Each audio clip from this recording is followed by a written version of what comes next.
ka, Jay.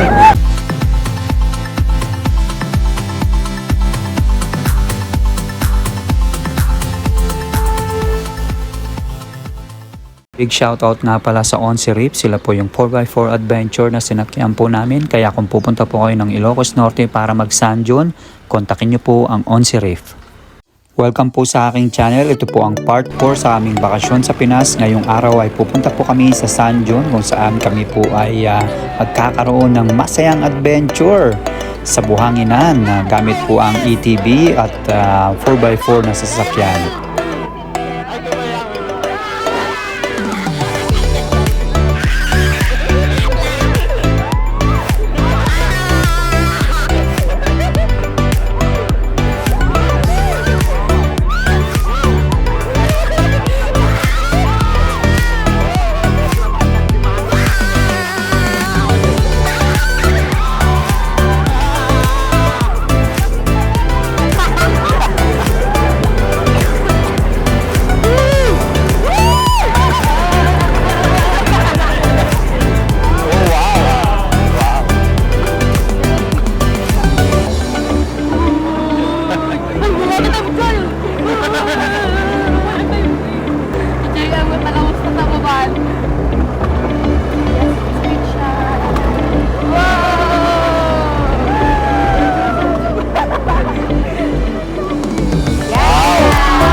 Pagkatapos na makapigil hiningang adventure namin, kami muna ay nagpahinga at tinignan ng paligid. Talagang wala kang makikitang bahay, pulos buhanginan talaga dito.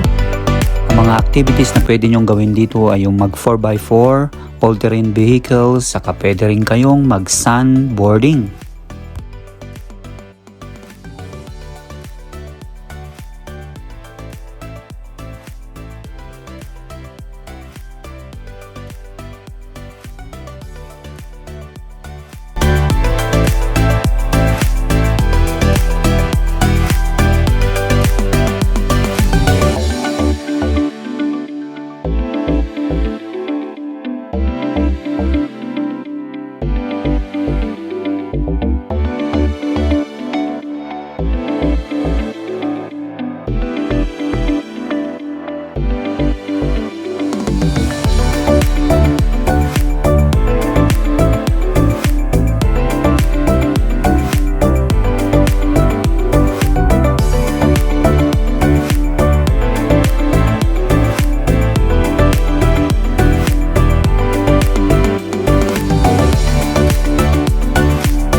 ay talagang nag-enjoy kaming lahat. Talagang kakaiba tong experience na to at adventure na to. Talagang first time ko tong naranasan, kasama ko pa ang pamilya Gonzales.